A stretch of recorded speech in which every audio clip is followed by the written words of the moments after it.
Hare Krishna. Thank you for such a very inspiring class, Maharaj. You said some two very interesting things about the coward boys, why they wanted to eat the fruits. They were hungry for Krishna and they wanted to glorify Balaram through this episode. This very attitude is so pleasing to hear about, and oftentimes, as you said, in the material world, the default attitude is that one always thinks about oneself selfishly. So is it a script of the mind that makes people think more about themselves and less about Krishna or other devotees? Or is it an attitude problem, is a problem of the heart? So I wanted to know the difference and how this attitude could be changed, because this attitude seems to be a very deep-rooted attitude of being selfish and not considering about others.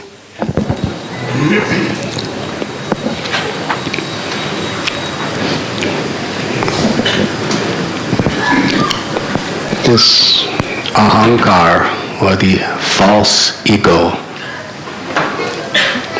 misconceives that I am this body, I am this mind, I am the controller, I am the proprietor, I am the enjoyer. And this basic premise of the ego, which is foundational to all material complications, it impels us to put ourselves above others and act selfishly. And then it becomes a habit. And according to how that we habituate ourselves by making those choices, we become more and more ingrained in that way of thinking.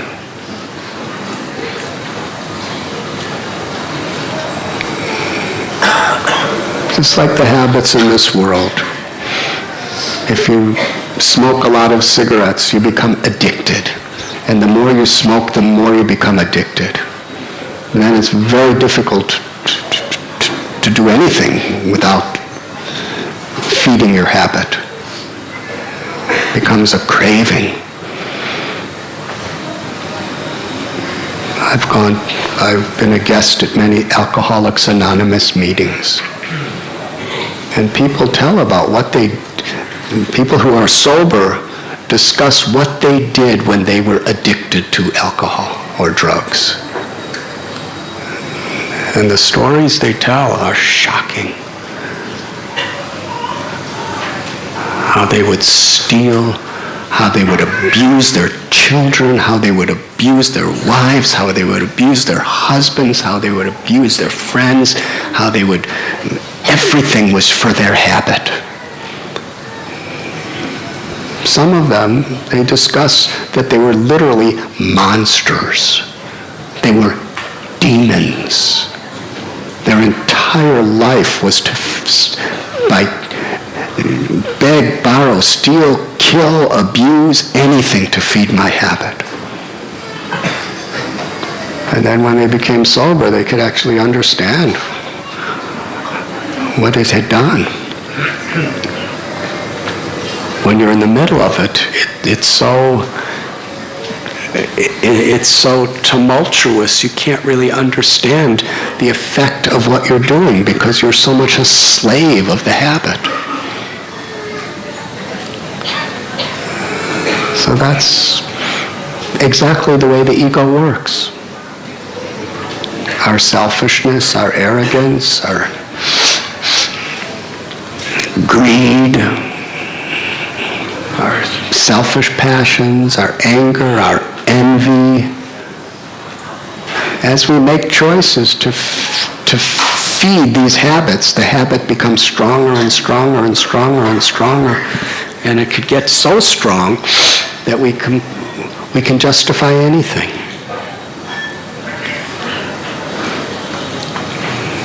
But sadhu sangha sarva sastra koi, lavamatra sadhu sangha sarva siddhi hoy.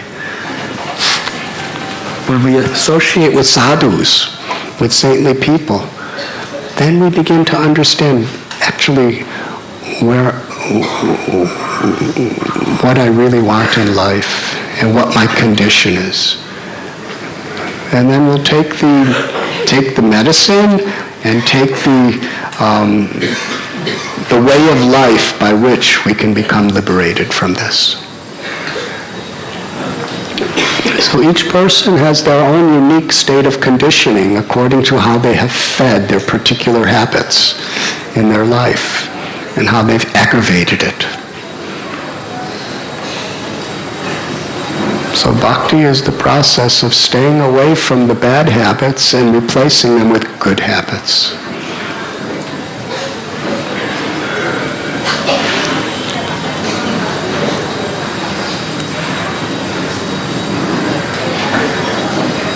It's a thing of the mind, it's a thing of the heart.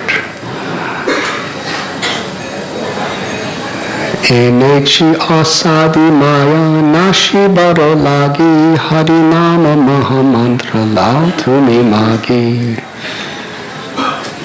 Chaitanya Mahaprabhu prayed, he gave this simple offering to everyone, that I have the medicine that will cure you of all the symptoms of this disease of ego and ignorance.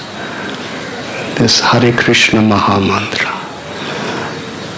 But we have to take it we need the association of sadhus so that we understand how to take the medicine of the holy names. Lord Chaitanya not only gave the medicine, but he gave the prescription of how to take it. Trinada Pisunichena, Tador Ibasihishnana, Amanina Manadena Kirtaniya Sadhari. To be humble, to be tolerant, to be forgiving, to offer honor to others. Gopi Bhautura Padakamali Das Das. To actually have this mood of being the servant of the servant of the servant. If we are humble and respectful and we live with proper moral values and we deeply value service, then when we take the medicine of the holy name, it will free us from all of these addictions. It will liberate us from all of these sufferings. And it will awaken our true health, which is prema bhakti. Ecstatic love. Does that answer your question? I don't even remember your question.